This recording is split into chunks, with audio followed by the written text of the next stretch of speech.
Hello, everyone. Welcome to Escaping the Chains podcast. I'm your host, John Humphreys. If you haven't had a chance yet, please go like, subscribe on YouTube, Escaping the Chains podcast, Apple Podcasts, Escaping the Chains podcast, and we're also on Spotify, Escaping the Chains podcast. So thanks for listening today. I want to do a little bit of a disclaimer before we get started. We're going to talk through a story today that is... There's loss of life, a lot of tragedy. It's a rough one. So maybe be careful who you're listening with. If they might be sensitive to the topics, we're going to get into drinking and driving and so who knows what else. But just be aware as you're listening that this can be a tough one.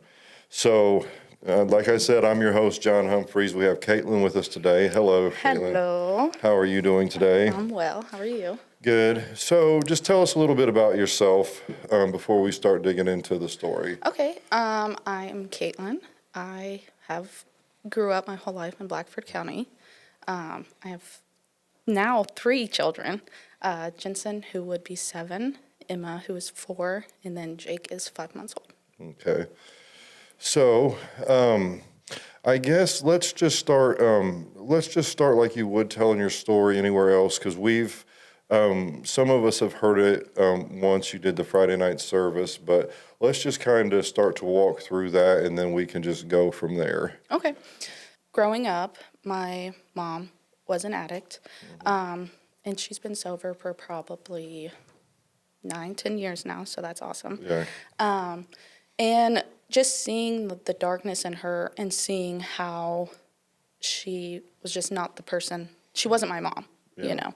I had always promised myself that I'm not going to allow addiction to take hold of my family. Yeah. Once I was ordered to have children. And I met Jared when I was a senior in high school, and we've been together ever since, so 14 years. And his family is amazing. We had Grandpa Jake, and he was the best man in the whole entire world. Mm-hmm. Like, you could call him in a snowstorm, you could call him anywhere, and he was there. I mean, he did my laundry, he took care of me when I was sick. He was just my man, you know. Yeah, we went there all the time. I went there even just to hang out. But so in 2017, we had Jensen Allen, and he was amazing. Awesome. Perfect. Yeah. The most gentle, kind, loving kid you could ever meet in your whole entire life. And then in 2020, we had Emma. She's insane. She is. I always tease, she's either going to like rule the world, she's going to be like president, or she's going to be pot boss in prison. Right. Because she is a spitfire. She's crazy. Yeah. And so it was June 2nd, and June 2nd of 2022. So Jensen was 5, and Emma was getting ready to turn 2. And that day, Jared and Jensen stayed at the campgrounds. And so we picked him up, we had a day. And just that day, everybody has those days where it's just, everything just gets under your skin. You're just, just an off day. Yeah. And so Jensen had his last T-ball game that day. And we went to his T-ball game. It was fine, but I was just so like, say my name one more time, like I'm going to lose it, Yeah. And all Emma could ever say was, Mom, Mom, Mom. And, so we went to his baseball game. It was great. He got his medal. He just, it was perfect. And we had decided we were going to have a rummage sale. And Jake just lived 3 houses down from us in Montpelier. That's your husband's dad, Jake. That is his grandpa. Grandpa, okay. Jared lost his dad when he was 2 in a car accident. So, so we decided we're just going to have it down at Jake's, build-in babysitter with Jake. He can hang out with the kids, and I can have a rummage sale. And we were waiting for Jared's parents, Tom and Lisa, his stepdad, Tom. And I needed to go and get some signs for a rummage sale. And I remember playing ball with Jensen, and I threw it at him, and I knocked him in the head. And Jared was like, oh, she did that on purpose, and Jensen was upset, and I'm like, don't tell him that. Like, come on, I'm already having a bad day, and you just really made me mad. So I told Jensen, I said, you can ride with me, let's go. And I don't know if you've ever been to Montpelier. It's just, there's literally one stoplight and then a caution light. It's just a little town. If you blink, you'll miss it. Have you ever been to Montpelier? I drove through, yeah. I don't know that I've ever Yeah. stopped for anything there. But There's not much you can stop for there, okay? Maybe the dollar store.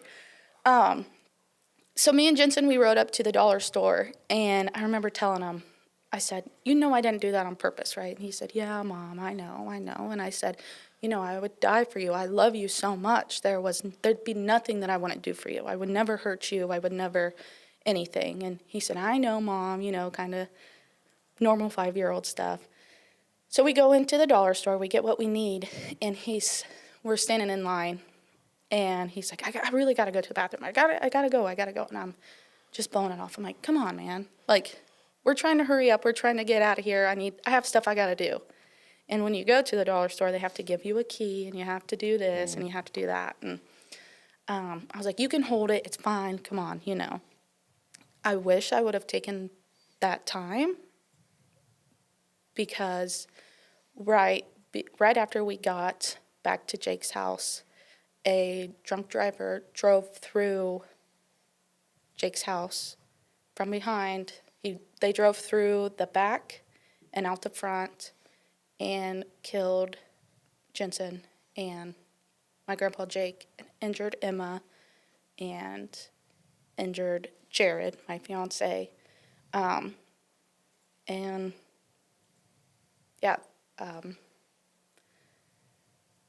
Jensen was under the car.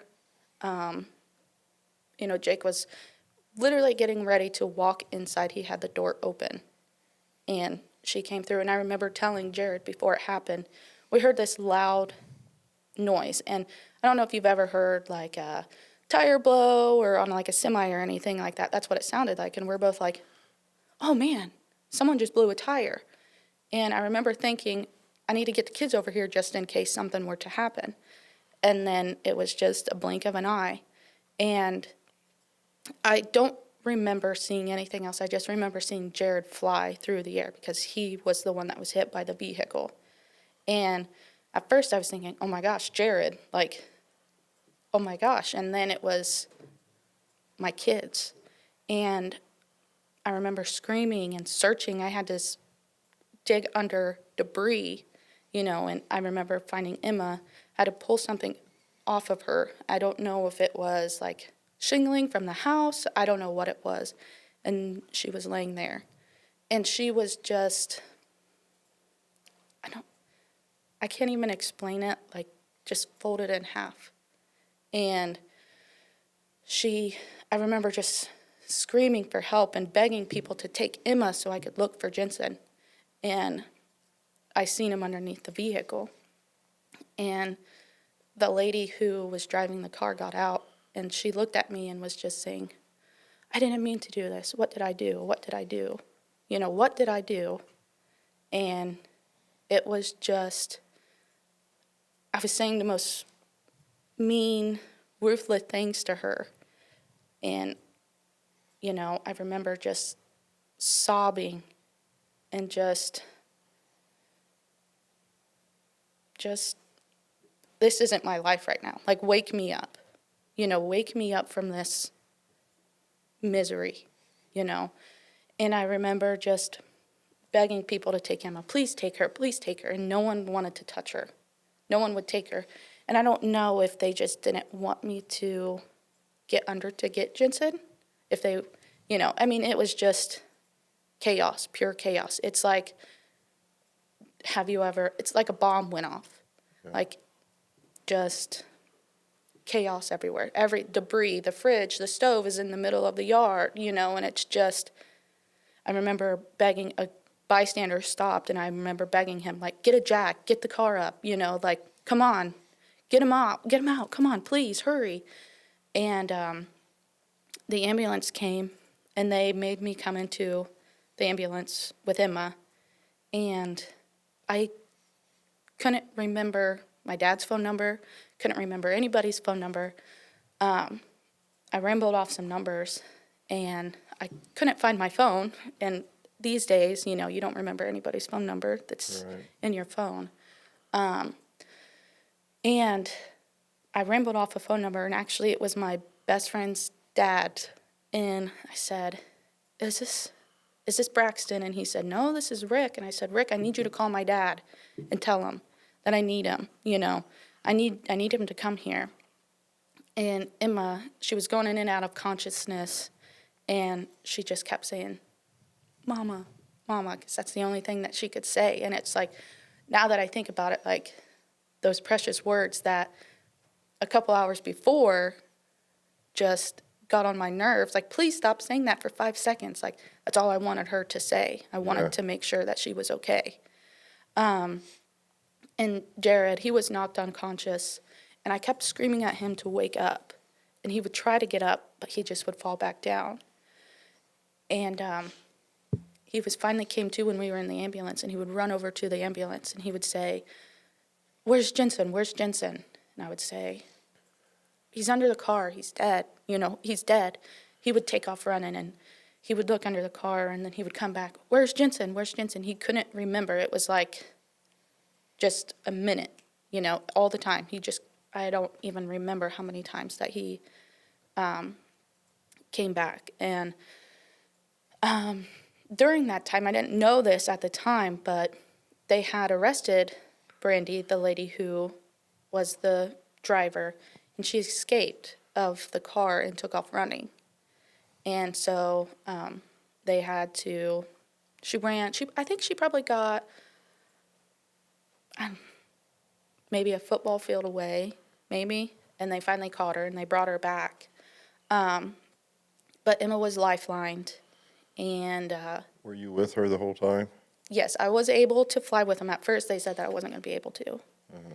And I was like, well, that's not really going to work, So, and Jared was also lifelined. And Jared had no recollection of anything. Were they going to the same place? He was going to, not the same place. She was going to Riley, and he was going to a hospital nearby.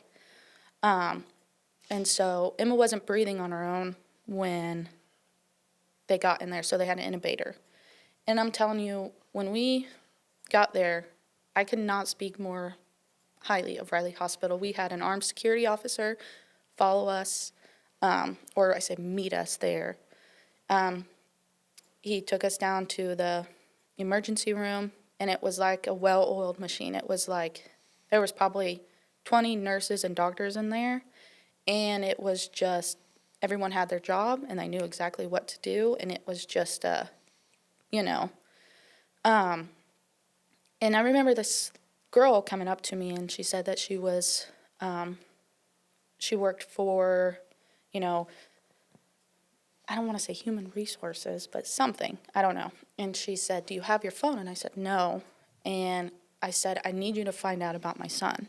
Because flying in the helicopter, I knew he was gone, but my heart wouldn't allow me to. And I just kept thinking, like, God wouldn't do that to me. I'm a good person. He wouldn't do that to me. I don't do anything bad, like, why me? But I kept saying in my head, like, he's okay, he's fine, And I don't know if she knew. She tried to get a hold of the Montpelier Police Department. I don't know if she knew that he wasn't alive. But she just kept saying, well, I'll try to find out for you. I'll try to find out. And my God, I knew, but my heart wouldn't allow me to believe it. And they got Emma up into the critical care unit, the ICU, and she had a traumatic brain injury, a fractured spine, bleeding on the brain, fractured skull, and I mean, just a list of everything. And I remember getting in there, and I was there by myself because from Montpelier to Indianapolis to Riley Hospital is about an hour and 30 minutes. So I had to sit by myself. And finally, someone came, and one of my best friends, Casey, she and my brother-in-law, Tommy, he lived in Bloomington at the time, they showed up, and I remember asking her, like, is Jensen okay? And she just kind of shook her head no. I remember just losing it. I was hitting things. I was like, why would he do this to me? I don't drink. I don't do, I'm kind. I do everything I'm supposed to do. And you do this to me. Why would you do that? I try to be a good person. And you take something so precious away from me. And my dad, he had finally showed up and he told me, he said, you need to calm down because you could get kicked out. You need to calm down. And it just still wasn't real. And Jared, I had no way to get a hold of Jared because I couldn't find my phone. So my dad had left his phone with me. And I remember, because I had signed into my Facebook on my dad's phone, and I got a message from myself on Facebook, and it said, what happened? And it was Jared. He had my phone, and no one had told him what happened, and he was left. He didn't know anything that was He had wrong. no idea. And so he kept telling me to call him. And at first, I wanted him to get checked out. And so he kept saying, where are you? And I said, oh, I'm just, you need to stay there. And he wouldn't take no for an answer. If you know Jared, he's kind of a stubborn guy. And he just kept saying, call me, because he kept seeing things on Facebook, people posting prayers and this and that, and he didn't understand. And Because he got hit, right? Yes. So he was a little bit out of it when everything happened. He had a concussion, and he probably didn't he still doesn't remember the whole day, which I'm thankful for. But he said, call me again, and I just had to tell him. And he signed himself out without medical advice, or, they told him that he probably shouldn't. And he still questioned as soon as he got there, like, well, where's Jensen? And it was just like every 15 minutes we had to relive it because he couldn't remember. And then I remember sitting there in the room and seeing on the news that she had a $5,000 bond. The lady who had killed my son and my grandpa and injured my daughter and my fiance, and $5,000. You're telling me $5,000 is what my son and my grandfather's life is worth. And at this time, we didn't know if Emma was going to survive. She was in really bad shape, yeah. Yeah.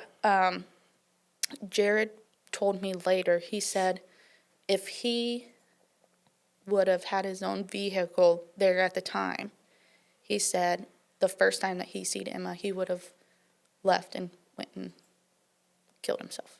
He said because he didn't think that she was going to survive. She looked bad. Yeah. We've seen the pictures. It was. Yeah. And so just trying to wrap my head around $5,000, that's all it's going to take to get her out. $5,000.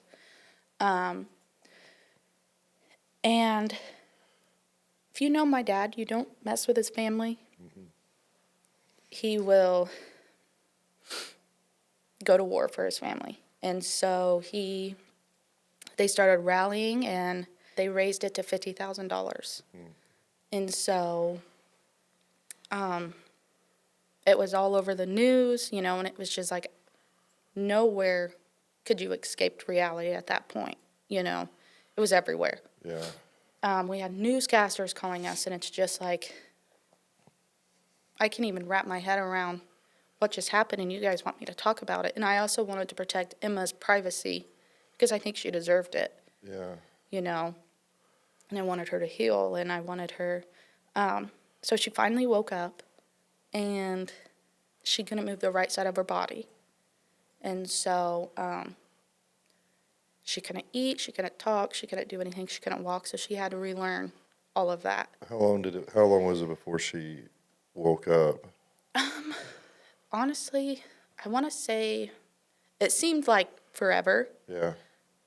because I think I didn't sleep for maybe 4 days, but I think it was maybe 2 days, I want to say, that she was unconscious. She had a breathing tube, she had everything. And they had told us, they moved us to a new room, and they told us that she was going to have to be there for probably 2 months for rehab. And because she wasn't doing anything. And my dad had told her, like, if you want to get out of here, you better start doing what you want to do, you know? Like, you better start walking and talking. And then that night, walking, feeding herself, Oh. you know. Uh-oh. And it was just the next day, she got to go home. But when everything was going on and chaotic, your fiance at the time, your husband now, he got sent someplace else. What Yes. was going on with the other two? Because like when you've told the story before, like you were still trying to figure out where they were Yeah. at. So did you ever figure out what was going on? Like what was? So as a mom, you're supposed to know where your kids are. You know, you're supposed to know what they're doing, where they're at, and I had no idea. You know, I didn't know where he was going, what he was doing, and it sounds silly because he's not doing anything, you know. Yeah. But you wanted to make sure he was warm. You want to make sure that he's not alone. You want to, and so I had called around and I had found out that they were taking him to Fort Wayne, and I had asked if him and Jake could stay together because I didn't want him alone. And the funeral director had promised me that they would never be apart. And if they were apart, one of the funeral workers would sit there with him. So he was never alone. You know, you don't ever want to think about your child ever being alone, you know. So I could never thank them enough for that. Okay. So now Emma's in the hospital, or she's getting released. Yes.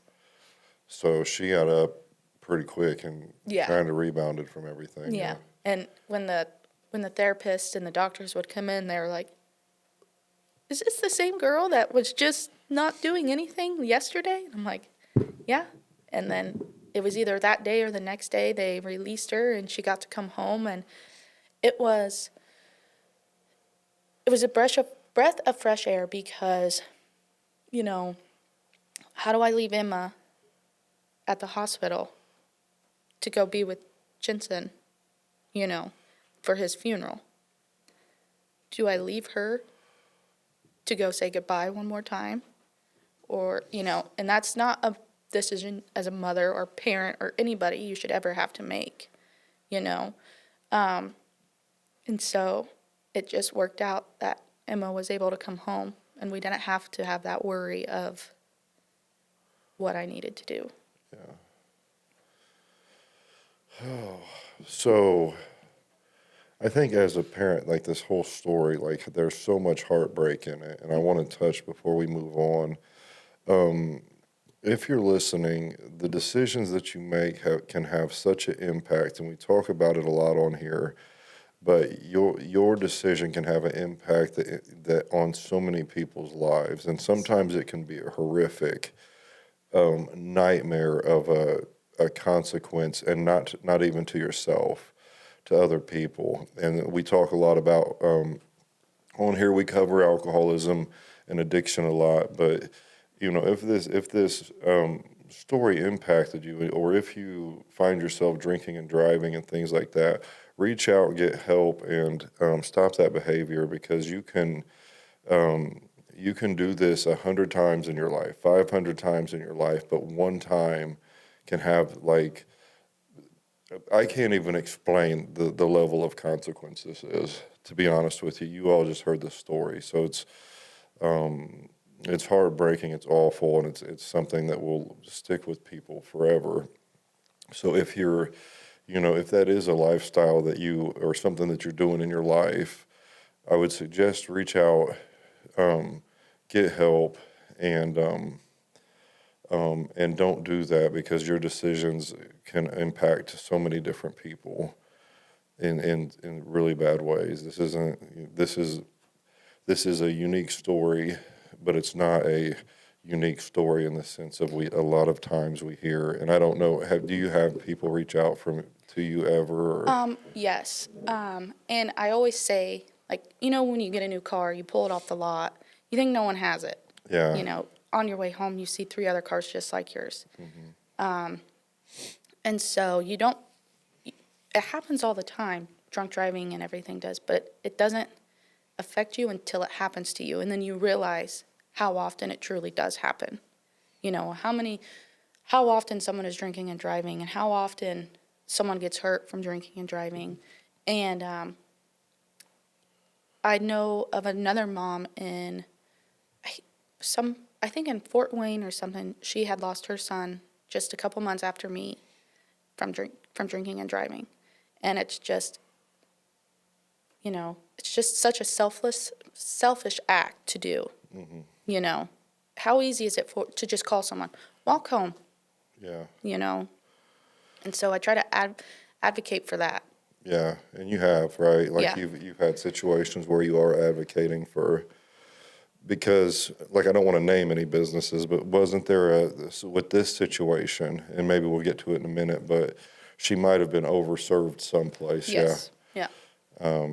Which is easily preventable. Yeah. You know what I mean? Just responsibly paying attention to how you're serving people. I know stuff gets hectic, but like that's a huge deal. So she was at a place, and they believe, I guess, I don't know, how much has been released, but they believe that she was maybe served too much at a establishment she was at prior to the accident. So she had been drinking prior to going into this establishment. And it's illegal to serve an already visibly intoxicated person. And she was served there. And then she left.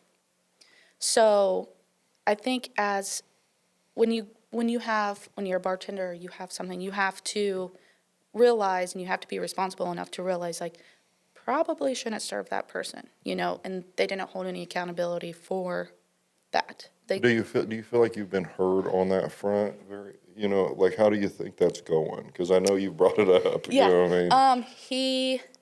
The owner had sold the business because I reached out to the alcoholic board, and they had said, well, he has to pay some fines and this and that. And every month I think it's the first Monday of the month, they have a meeting, and they would always push it back and push it back and push it back.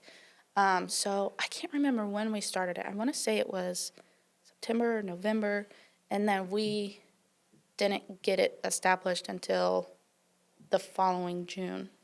Get what established exactly? He decided to sell the bar, and he apologized, and he just said, this should have never happened. Yeah. So it was just, and they had asked me, he wanted to sell the bar, and they had asked me, are you okay with him selling the bar? What if someone else opens it? And I said, I can't hold what happened in the past to the new owner. I can't hold them accountable for what happened. Yeah. I have to trust that they will be more responsible in teaching their bartenders when someone is visibly drunk or too intoxicated or. Yeah. Okay. So your daughter's good now. Yes. So how old is she now? She's 4. So it's been, how long has it been? It's been 2 years. So on June 2nd, it's been 2 years. 2 years. So and at the beginning you talked about your mother struggling with substance use. Yes. What was that impact of that? Like, while we have you here, let's go ahead and dig into that a little bit. So, what was your childhood like being raised in that? Like, what things have you carried from that? And My mom is an amazing person. Like, yeah, my best friend. I know, I could do the worst crime in the whole entire world, and she would still stand behind me. yeah, You know, and I remember my cousin coming to me while I was at the hospital, and she had told me, she said, this could have been me. This could have been your mom. Would you have loved them any less? Would you have loved us any less for doing this? And I said, no, because I know your heart. I know you genuinely didn't mean to do that. I know that it would eat you alive every single day. And so that makes it hard because she took something so precious from me, yeah. but that could have been my mom. That could have been my cousin, and I wouldn't have loved them any differently. And so that's something that sat with me for a long time. Because I'm sure, yeah. Let's like forgiving and coming to terms with this. Like, so we've heard the story, and this is like a process. Not that there's only a handful of people. Like, I can't speak on it. Like, there's only a handful of people, and I'm sure it's that have experienced these levels of devastation, and to have a person responsible for it. Yes. What's the process? I don't know if it's a finished process. I don't know if it ever be, but what's the process like because if you hate this person, you know what I mean? Like, you're Oh, yeah. carrying this hate. She had me in a chokehold. She legitimately, every day, wake up, think of her, this, that. And, it was just so, I was physically, emotionally, mentally sick because I just had so much hatred for her. She had such a hold on me, And I started going to therapy, and she said, Kaitlyn, what would you do if she only got 5 years? Well, I'm going to be livid. Well, there's nothing you can do about it. There's not, even if, what do you think is the right sentence for her? Nothing. There's, there's no sentence long enough for her, And so I had to kind of pull back the reins a little bit and say, no matter if she got 5 years, no matter if she got life, there's nothing I can do about it. She took the most precious thing away from me. And so then I started thinking, like, she has this hold on me, and I can't forgive her for what she did, but I can forgive her for, her past, what am I trying to say here? Like, what she became, I guess, if that makes sense. Mm-hmm. Because as a mother, what she did was unforgivable, but as a person, I can forgive her, if that makes sense. Yeah. Kind of. Yeah. And forgiving her was just a breath of fresh air. It was just like, she doesn't have that hold on me.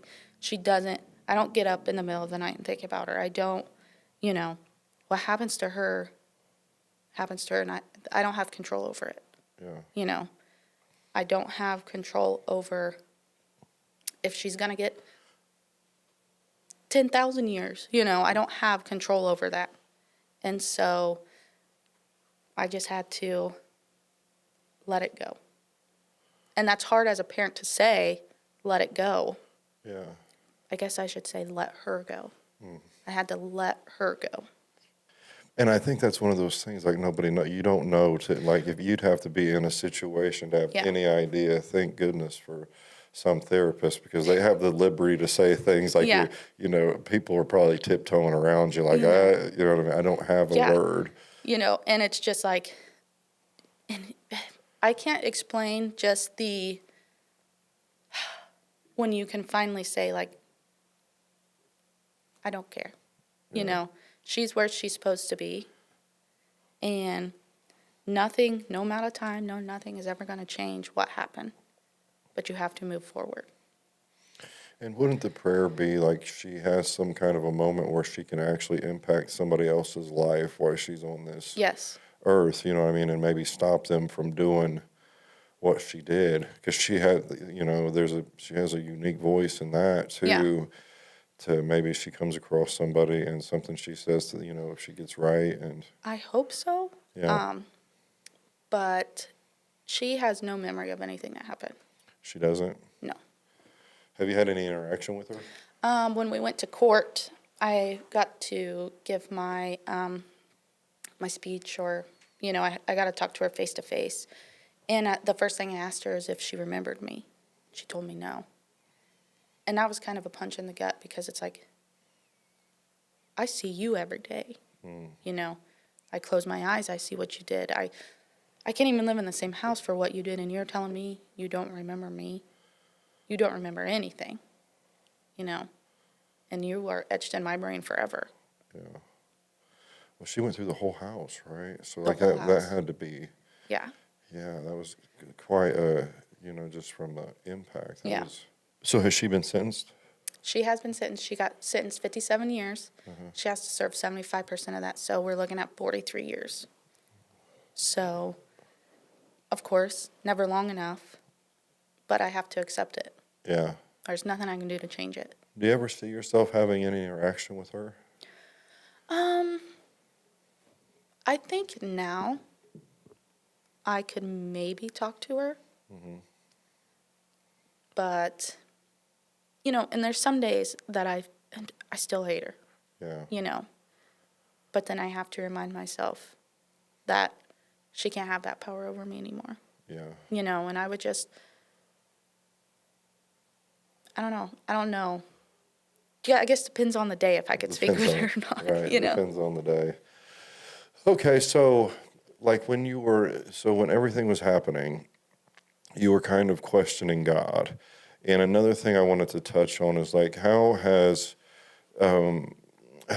that journey been going? Because like the first thing, sometimes we blame God before we Oh, blame the yeah. person that even, you know, anybody that did an act towards us. It's like, God, you Yeah. know, how has that went? And also how has your faith, you know, been a part of this journey to get to the place where you're at now? Sure.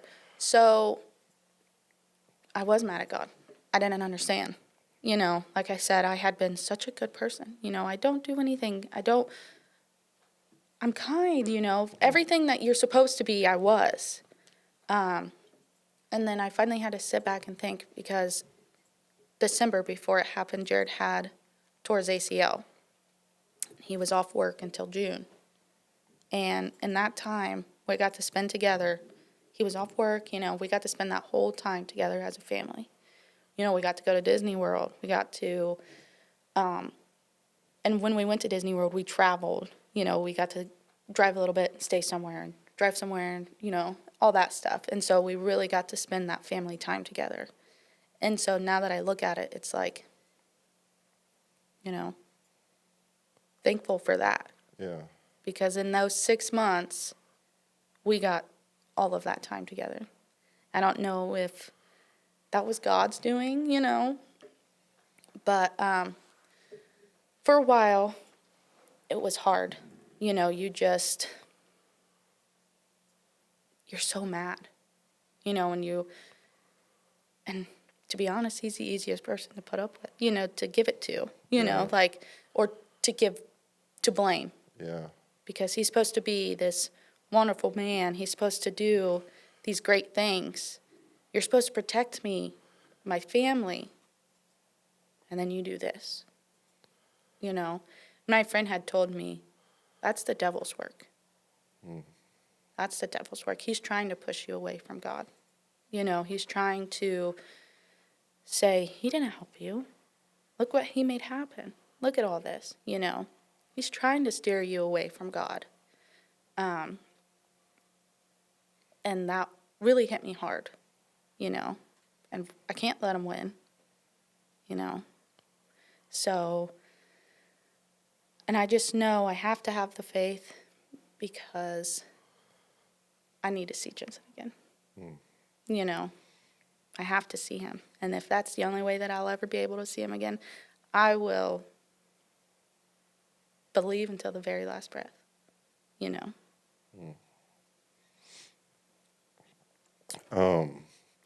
There's a pastor on the, I think he's on the West Coast, and his name's Levi Lusko.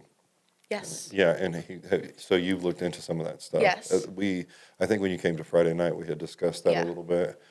But the way he talks about like the transitioning from life to death is such a sweet, it's such a sweet way that he tells it, because he had lost a child, and Yeah.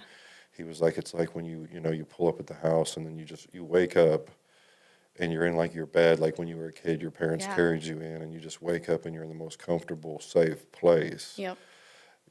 Like when you pass, you just know you were here, and then you're there. And if you are, he does sermons and stuff on it, but I would really suggest anybody listen to it, Oh, because yeah.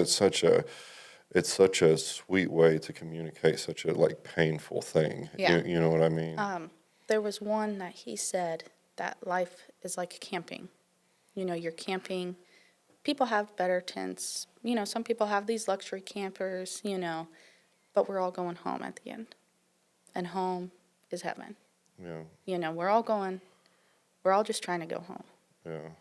And so I really like that, because no matter what you have, no matter things that have been thrown at you at life, we're all going home. Yeah.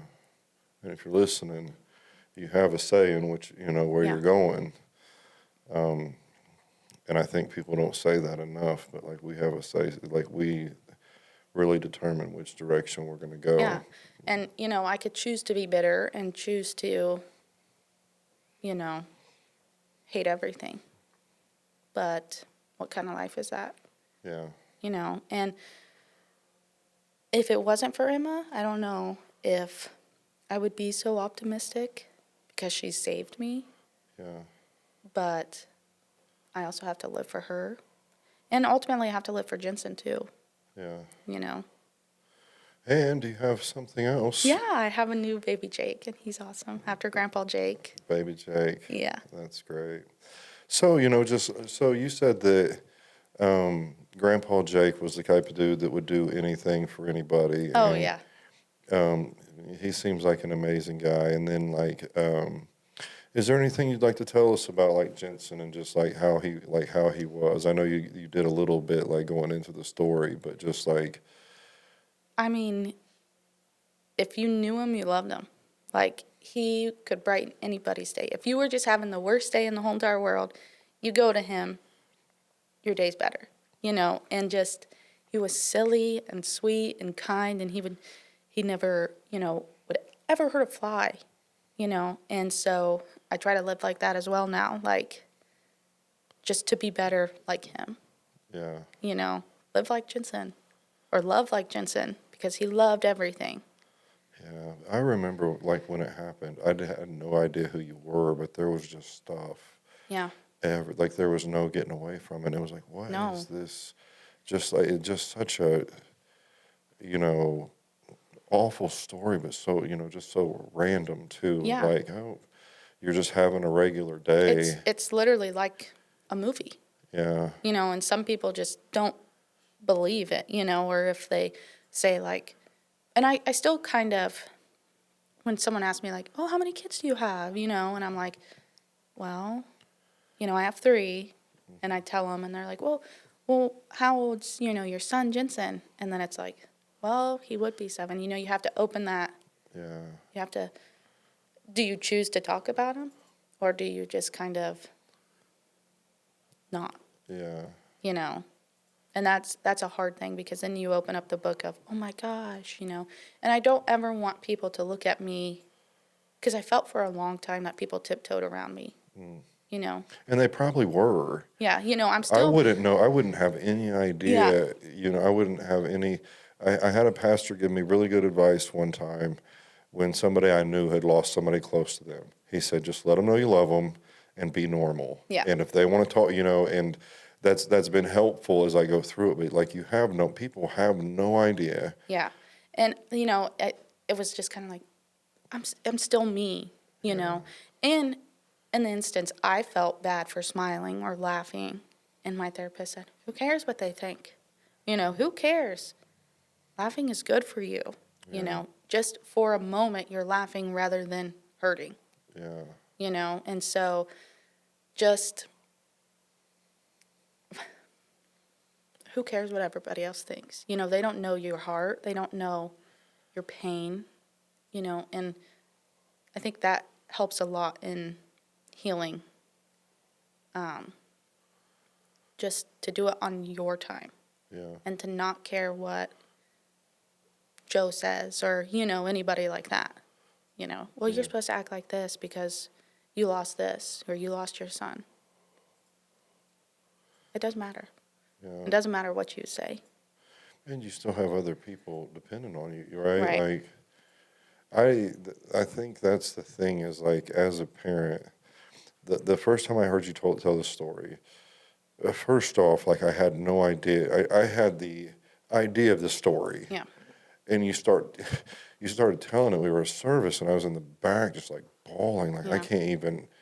I almost was like, hey, let's do a timeout here. Everybody kind of take a break Yeah. because it's like the information coming in was so heavy, but it really, with the girl, I have the two girls, and the part where you were talking about like you didn't want him separated from his girl, like it was just so freaking. First off, understand not that I understand anything about the situation, but understandable of like that thought process. Yeah, you don't, because as a parent, you want to protect them.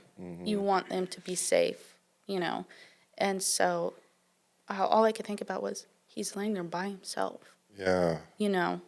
And that's a parental instinct. Yeah. Because you had all this stuff going on. There's no way there's no way you were operating in your right mind, Right. completely, in your right mind to want. And, still sometimes when I go to his gravesite, I still like, if it's raining, I'm like, he needs a rain jacket or, Yeah. it's so hard for me to leave because I feel like I'm leaving him behind. Yeah. And so I don't go a lot. And for a while I felt guilty about that as well, just because it's like, as a mother, how can you not, And, but to me, he's with me, Yeah. I see him everywhere I go. I can talk to him wherever I want. I don't have to go to his gravesite just to be with him, Yeah. And that took me a long time to not feel guilty about that as well. So we went over this a little bit, but one thing is like, so with the going from being upset with God, which I think is a pretty understandable stance. What is it? What is your relationship with with God like on a regular basis now? Do you feel like? Of course, sometimes I still question him, Yeah. But I think that's just human nature to question. And I'll never get the answers of why it happened. But I have to keep the faith, and I see miracles in him all the time. I mean, look at Emma. Yeah. She's a miracle. Look at Jake. He's a miracle, Yeah. And so,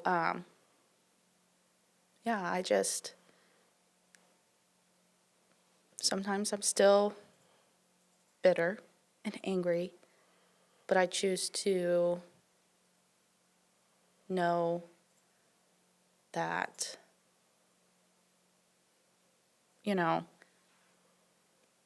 Jensen's with him. Sometimes like you are probably still Oh, yeah. questioning and things like that, but on other days and like on a regular day, do you find are you praying and are you doing this stuff again? Are you talking to God? How do you feel like? Yes and no. I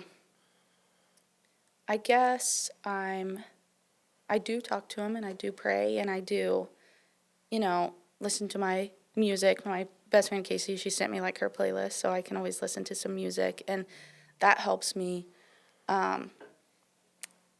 But I'm still sometimes in limbo, of questioning him and, you know, what, just why, and then other times it's like, well, maybe this happened so you can help other family members, maybe, or someone else that happened, this happened to, or, telling your story just gets someone to go home and hug their kids, or, save someone's life, Yeah. you know? Well, I don't think there's any doubt that that's going to happen just from the stuff that you've already done. Yeah. Even like challenging some, like the establishment and like telling your story, people are going to hear that and there's going to be an impact. And I've never, obviously, like there's no comparison to what you've been through, but some of the challenges in my life, you sit there and you're like, why am I going through this? Yeah. Like it doesn't make sense to the things that I'm doing or anything like that. And then a couple years will go by and somebody will ask me, like, be talking to me about the same situation. And they're like, I don't know why I'm going through this. Yeah. And it's like sometimes, things like, I'm not saying that's why that happened, but we can put ourselves in a position to Right. help somebody that feels so unheard or misunderstood. And then like with your story, somebody that has dealt with that could be like, there's somebody out there that Oh, yeah. that understands this pain. And I know it's probably different for everybody, but there's a person out there that has been through this, and I can ask them like, Yeah. how in the world do I get through this part and these things, Right. So, and I think that, yeah, so I think your story definitely is going to have that impact on people. And I know that you have like a desire to talk to people and things like that. And I think in those things, every time you tell your story, you don't know, somebody might be listening to this podcast and decide to not drink and drive tonight, Yeah. and it may have a ripple effect you don't ever get to see. Right. You know what I mean? But it could, like, with something that is that intense, somebody could hear it and be like, you know what, like, I'm going to make a change, and you don't know what, what Yeah. would have happened, but And I want people to know, like, it's okay to slow down. The inconveniences of traffic jam, or, this train has stopped, or, my little boy has to go to the bathroom. Like, maybe there's a reason for that inconvenience. yeah, Like, don't let inconveniences get in the way of life. yeah. Let it go. Because you don't know what that inconvenience is really helping. Well, and you also don't know, like, how many simple moments that we just bypass that you may be looking back on one day and Yeah. clinging to and being grateful for that you had that. Oh, yeah. And so now I try to be present. Yeah. Because for the longest time I was, well, why did this happen? Why did that? Like, why is Brandy only getting sentenced this? Why is this? And I can't change that. And look what I'm missing, not being present, worrying about the past. I can't worry about the future because what's going to happen is going to happen. Yeah. So be present. Enjoy your kids playing, and enjoy laughing, and just be here now, Yeah. And when they're tugging on you or asking for stuff, like find a way to, like, it can be annoying in the moment. But yeah, I think that's one of the things, like, I take away from this is like when I heard your story the first time, the way that I interacted with the people I loved changed, so Yeah. your story had an impact on me in that sense of like, I've got to be here right now, appreciating this Yeah. moment, not so focused all the time on what's next, what I've got to do, but just, Yeah. And I live by the saying now, and it's today's a good day to die. And so I take that as I don't hold regrets. I don't hold grudges. I don't, stress. I don't anything like that, because if I was to die today, I would take that with me. And I don't want to take that with me when I go. Because where I'm going is beautiful, and I'm going to see a beautiful person and people, I don't want that with me. Yeah. And so I choose to just let it go. I know I say that a lot, let it go, but genuinely when you can just realize how special and how important life is in the moment, all of the stress kind of just, all the grudges, all of this or all of that just kind of goes away. Yeah. And you're just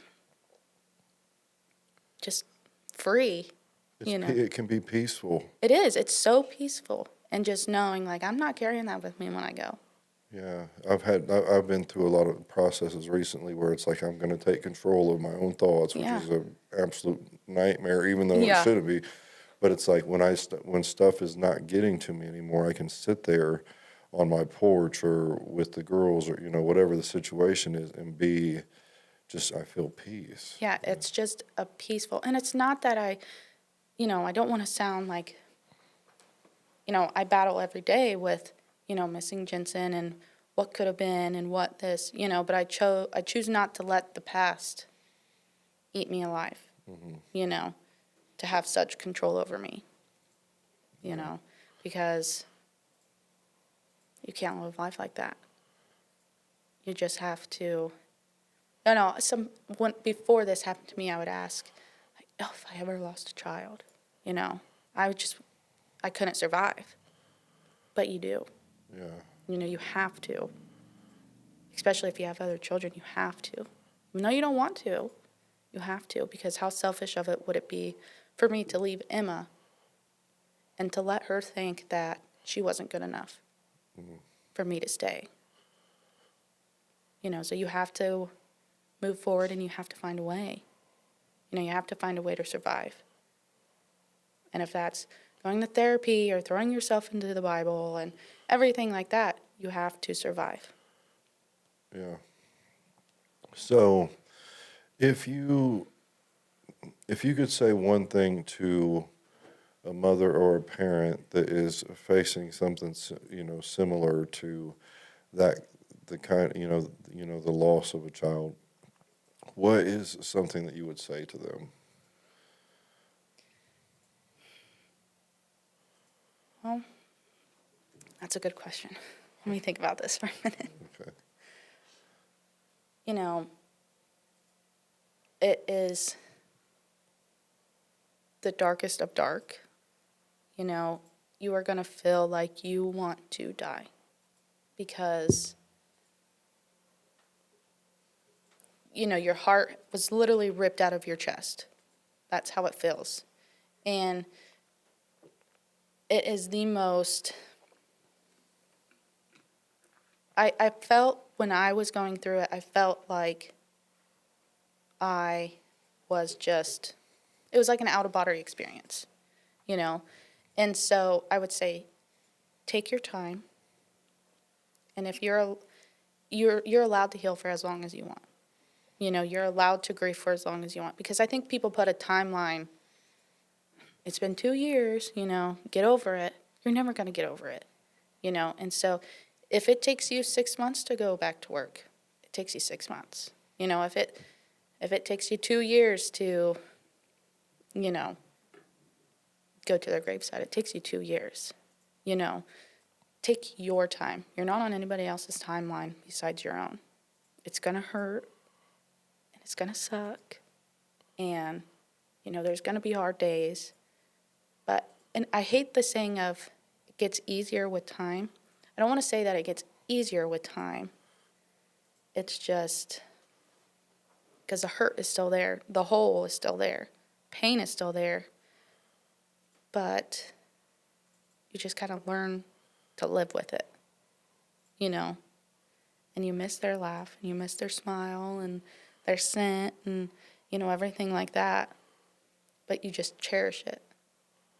You cherish it, and you hold on to that. And there's no handbook of how to go through this journey of grief, especially when you lose your child. And so just go at your own speed and don't let anybody tell you you're grieving wrong or you're grieving right. And I think that was one of the hardest things for me, was like, I felt like I was being judged by the way that I grieved, you know, where, like Jared, he wanted to lay in bed, where I had to keep myself busy, you know. And so, like, I felt like, well, if I'm not crying, you know, all the time, people are going to think that, you know, I don't miss them. And that's so not the case. You know, people grieve so differently. There's not a label on how you should or not. So that's my advice, is just to grieve your own way, and it's no wrong or right way. And what would you say to somebody that is going out drinking tonight and has a history of drinking and driving, and you had them in front of you? What would you say to them? I would beg them not to. I would say, you can call me anytime. I will come pick you up. I'm not going to be mad at you. I'll be mad at you if you do drink and drive. You know, if you want to drink, that's fine, but do it responsibly. Responsibly.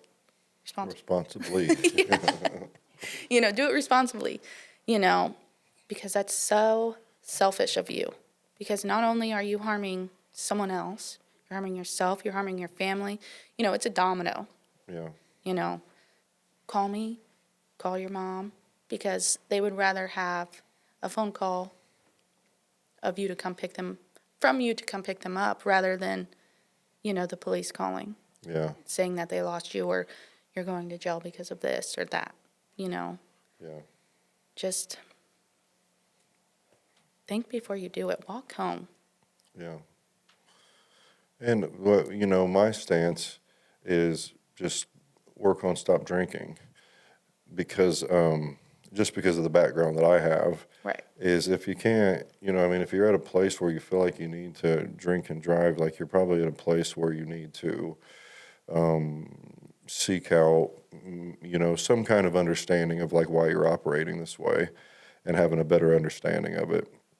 And that's my personal belief. Is, Yeah. you know, I'm not pushing that on anybody, but yeah, if you've gotten to that place, it's probably just a good idea to maybe reach out, or, you know, find some meetings or something like that to And I always, it's like if someone says, like, I've been sober for, you know, I always congratulate them. And I always say, like, thank you for not drinking and driving, you know.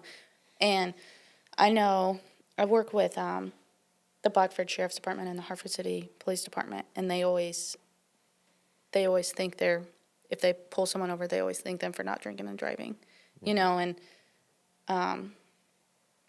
I just want people to celebrate, or I want to celebrate people who are sober, yeah. you know, because how awesome is that? Yeah. And your mom, so Yeah. she's been sober how long? I think 9 or 10 years, I want to say. She's got a chunk of time in. Yeah, she's awesome. She does. And so that's the thing, is the decisions that you make may seem simple, may be things that you've done over and over and over again, but one time, you know, it can make a huge, you know, I can't even put into words the impact. Yeah. So be responsible in what you're doing, number one. Number two, start to work on the forgiveness piece with people in your life, because the conversation we just had, some people listening, there's things there's people you haven't forgiven, and it's probably become a weight in your life, and it's something that, like, you really should work on, is forgiving people. And sometimes that's forgiving yourself too, and showing yourself grace. And that's a couple of things. And then just, this is something, so I did the warning at the beginning, but if you have, you know, teenage kids that have their license and might be out, you know, I think that you should probably play this for them let them listen and let them understand. I know when you're younger, sometimes you don't understand the magnitude of some of the things you do. We've all done stupid stuff. Oh, yeah. I am the king of doing stupid stuff when I was younger. And when younger, I mean up to when I was like 35. So, you know what I mean? Yeah. Well, I think in high school, it's glamorized. You know, like, oh, it's cool to do this, but they don't understand the impact. They truly don't understand the impact that it can have. And so, yeah. Well, you can get, even if you just get pulled over, you're going to probably lose your license. You Yeah. know, there's going to be some kind of an impact. So if you're a friend seeing somebody about to make this choice, take their keys. Right. If they get mad at you, they get mad at you. That's fine. But this is on a different level of just, you know what I mean? Like, the things that can happen aren't good for them. You know, the worst case scenarios are awful, and even the bad stuff, as you get pulled over, you lose your license or some stuff like that. Like, you'll be fighting your whole life to get that, to get that corrected. So if you see somebody around you doing something, about to make these decisions, step in, be bold enough, take their keys, argue with them if you have to. I mean, so, some people have to fight with people, but do what you have to prevent them from making those choices, because, like, you're actually helping them Yeah, you could save their life or someone else's life. and save them a lot of trouble. That you can save them a lifetime of misery, really. Yeah. So, well, we thank you for coming on. Thank you. And if anybody's listening and wants Kaitlyn to come share, the story or whatever, you can get a hold of us and we'll get you in contact with her. I do think it holds a lot of weight, especially in decision making, and just how you interact with your family after hearing certain stories. This is definitely one of those that had an impact on me, and that's why we wanted to have her on. And so we want to thank Delivered Media and RJ. He's the man behind the curtain over there. They make this happen. They do all of our editing. And if you have anything like that going on, or anything like that you're wanting to work on, hit them up, Delivered Media. This is Escaping the Chains podcast. Take some time to just love on the people around you today, and maybe work on forgiving and letting some of that weight go that you've been carrying for so long. We love you guys, and thank you for tuning in.